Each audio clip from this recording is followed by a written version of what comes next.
more like a sentence, but I had to do it. Did anybody ever take like a creative writing class? Like, ever in your life? Ever? So when I was in my undergrad, I took this course at Laurier called something creative writing. And the guy who taught it, Dr. Javinsky, has anybody ever had him? No? Oh, you know Dr. J. So, this guy, picture like really tall, really skinny, really old British guy. He's like sleazy, but not in a like makes you uncomfortable sort of way, just in a like, you're so not my grandpa kind of way. So, he and I butted heads quite a bit. We had a good relationship actually, but he would always tell me, Miss Murch, your writing has way too much imagery and your poems are just way too long. And I was, man, the words just gotta come out, man. You just gotta put them on paper, man. It looks the way it needs to look. And he was like, So I said, all right, I'm gonna write a poem, but you have to read it in class. And foolish, foolish man that he was, he agreed. So this has a little bit of backstory. Does anybody ever seen when you're on the bus those like poetry on the way signs? Yeah, where they have like the little poem. So there's this one that just every time I see it, I'm like, that is poetry on the way. I'm like, I know this is only solicited material, but come on, guys. So it's a poem by John Thompson, and the entire poem is this. Some nights, poetry is not enough.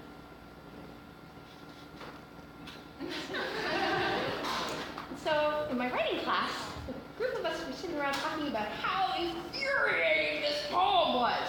Because, you know, we poured our inks down onto those pages, and this guy gets a thing on the bus with like 4 words, right?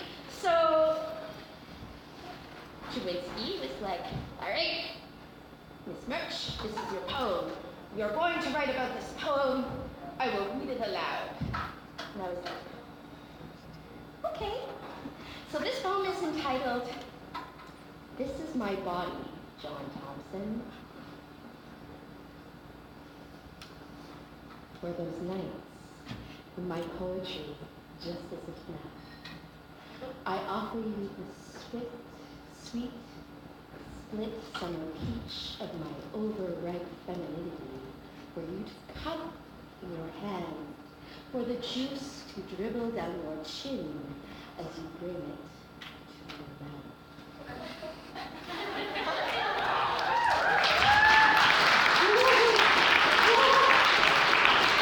And you never asked me to do that again.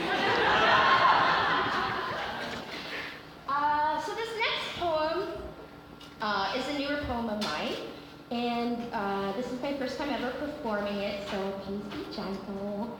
It was basically inspired by the shooting at York University the other day. Did people hear about that? Yeah, so I don't know like all the details because they're still coming out, but a fellow went into York University, into the undergrad food area, and he shot 2 women. Yeah. They haven't said why that I know of yet. I think they're both going to be okay. I mean, it's okay to tell me after someone has shot you.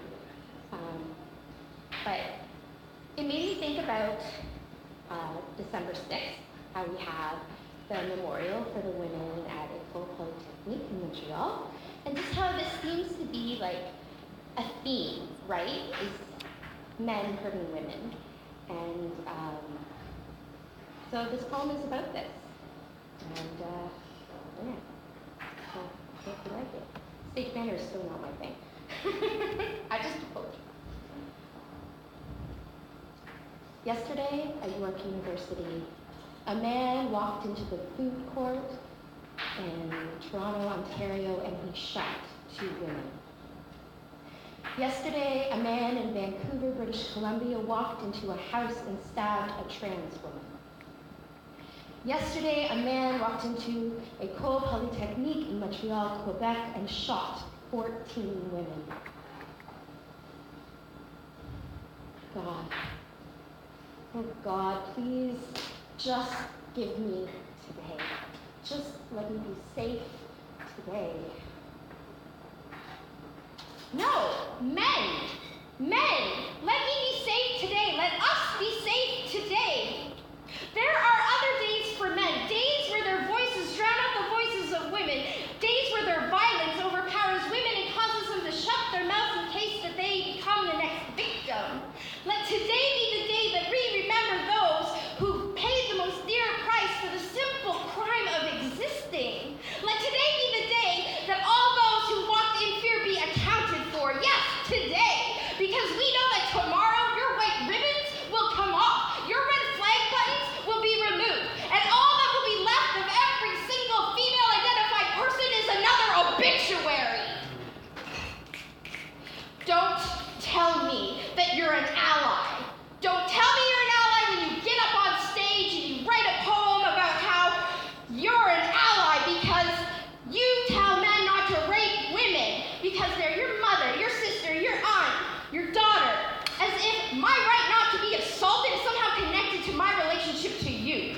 Don't tell me you're an ally when you get up on stage and you spit a few rhymes congratulating yourself because you stopped when she asked you to.